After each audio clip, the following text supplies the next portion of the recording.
what? A diameter. Diameter simply means that straight line that passes through the center of the circle. So we can see this is the center of the circle, and we can see a straight line which runs through or which passes through what? Through that center. As a result, it shows the theorem which talks about what? Angle in the semicircle is going to be what? Applicable in this situation. So this is the diameter. All we want to do is to move to the two endpoints of this given diameter here. So this is one of its endpoints. This is second of the endpoint. So what we're going to do now is we move from this point here as well as from this point here in such a way that the two fingers we have to come together. Or what we want to do is we want to move from this point to somewhere else on the circumference to another point on the circumference of the circle. Now in such a case that when the second movement is made, the two fingers has to what? Has to be together. Then the best way to doing that is this one will move from here. It can move up to this point. While the second one shall have here will also move from here down to this thing. So we can see this is the point where the two words, the two comes together. So and the angles which we have in that level is what? The angle on this semicircle. That is, it is the angle resting on what? On this diameter. Or we can as well describe it as what? As an angle having this diameter as it was, as it is. So it automatically shows that F here is equal to what? 90 degrees. So to represent our answer now, we can say that F is equal to 90 degrees. So it's whereby we are interested in stating the reason. That is to say that what? Angles in a semicircle is a right angle. So that's the way to get in that one. Now the next thing is the concept, that is the theorem of angle in a semicircle, can be applied in two situations in this diagram we have. So we can see that from these two endpoints here, it is also possible I move from here to this place and as well move from this point to this point. So we can see at this point a new angle is formed. So which is this place. So this angle which we have here as well also has a value of what? 90 degrees. Because what? This angle here is also facing the diameter. So we also say that the angle here is another angle on what? On the semicircle. So I think that is the maximum we can achieve there. So that is that about our second theorem. Then the next thing we can do is to apply the last theorem. So the last theorem is the one which talks about what? Angle in the same segment. So since we are interested in finding either H or G, so let us concentrate on one of the two letters and check whether there is a particular angle that are shared in the same segment. That is, that have the same base. They have the same base as what? This angle G, and such an angle is what we are going to term as what? Angle in the same segment with what? With angle G. For instance, let's pick angle G. This is angle G.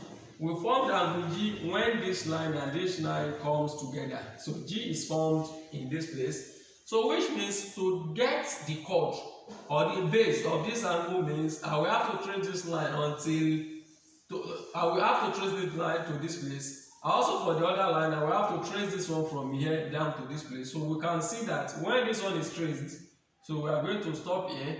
When this other one is traced, so this is also going to be our stopping point. So we can see that this angle G is on this chord here, or I can name it LM. So suppose it is called LM. Do we have any other angle that is resting on this chord LM? So when we look at critically, so we can see that no other angle is formed. So the only angle that is formed from this thing is only this line and this line that move this way. So it shows angle in the same segment cannot be of what used in this situation. The same thing can also be applicable in the case of H. But when we observe it critically, we can see that this angle H here can be traced down to this place, and this one can as well be traced down here. Now, so it shows that angle H is on chord MQ. Let's suppose this place is MQ. So angle H here is on chord MQ. But do we have any other angle which has this QM or MQ as its place? So we can see such doesn't exist. So it shows there is nothing we can do with what the application of the theorem which states that what angle in the semicircle are equal. So now circle geometry has no place, has no position in what? Determining the value of G and H here. So which means for me to arrive at G and H here, I have to think outside circle geometry in order to be able to arrive at the value of G and H. And when we say we want to think outside the circle geometry, so it simply means that we want to think about two extra things. Two extra properties can be used. So the properties, the first of the properties, it can be properties of triangle. And secondly, it can be properties of lines, that is, properties of angles between lines. But let us try, since we have a triangle on the board, let us assume, or let us check whether triangle will be of use here. Now, you can see we have a triangle here, we have a triangle here. But to apply the concept of triangle, it has to be triangle that is most complete, that is, that has at least maximum of two angles with one unknown. So when I observe the triangle I have below here, I can see that only one angle, one unknown is given. Whereas the triangle which I have in the upper part here has two values with one unknown. So it shows we are going to what? Operate to deal with what? With this upper triangle first. So dealing with the upper triangle here simply means that what? Since we are interested in finding the angle, so the only property of triangle we want to use is the one which states that what? Addition of all angles in the triangle is what? 180 degrees. So that means we are going to say that the value here plus value here plus value here is equal to what? 180 degrees. That is what we call sum of angles in what? A triangle. So that can be written this way: G plus 90 degrees plus 56 degrees is equal to 180 degrees. So reason for this, sum of angles in a triangle is 180 degrees. So to progress with this simply means we simplify G plus 90 plus 56 here, that gives 146 degrees is equal to 180 degrees. So getting my G here means that we have to collect the like terms. So collecting the like terms becomes G is equal to 180 degrees minus 146 degrees. So and G has the value of 34 degrees. So that's the value of G in that situation.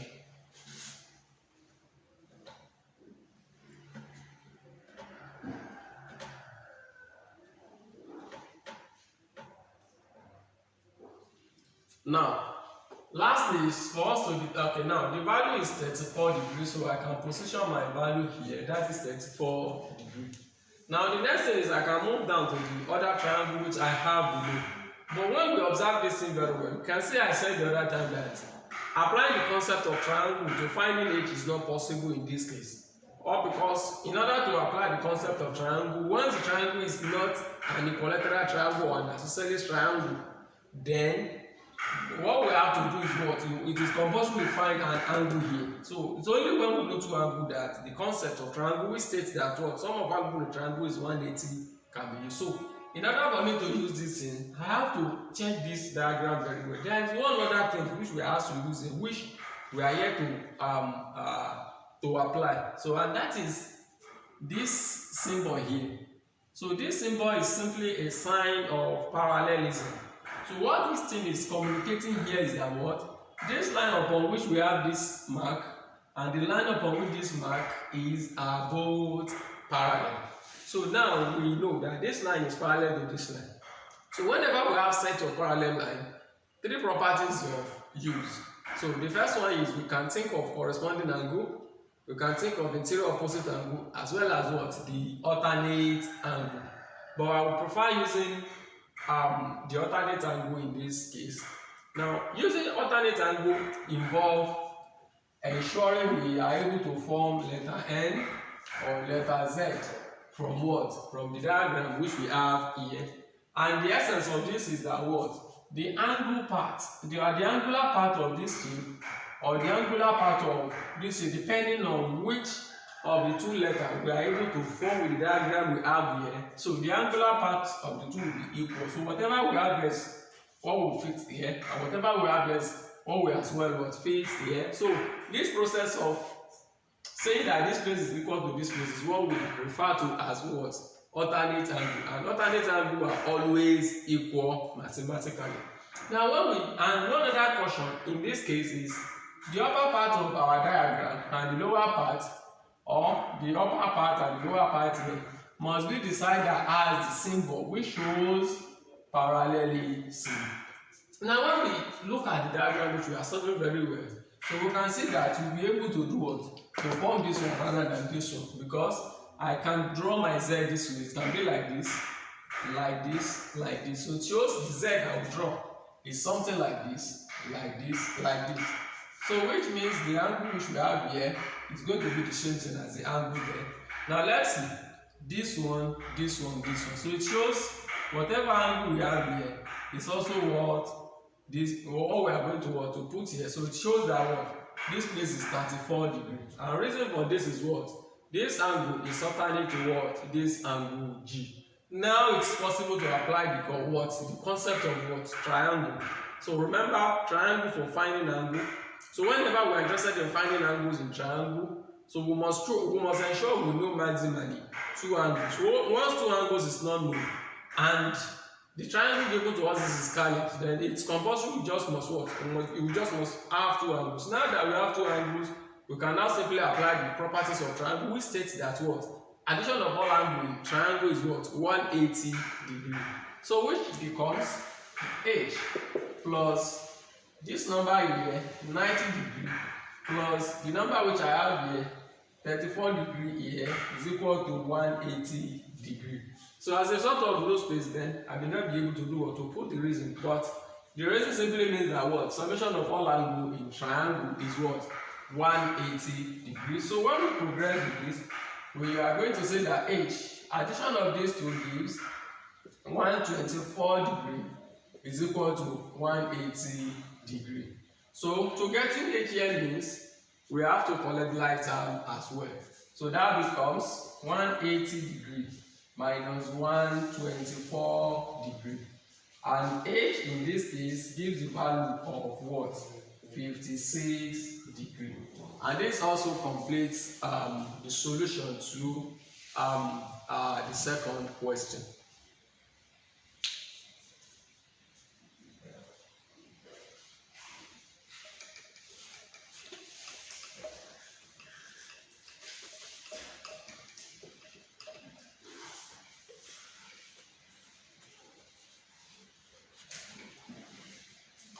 So the other time we discussed the question 3, so we can now progress to the next question, which is number 4. So in number 4, we have this shape here.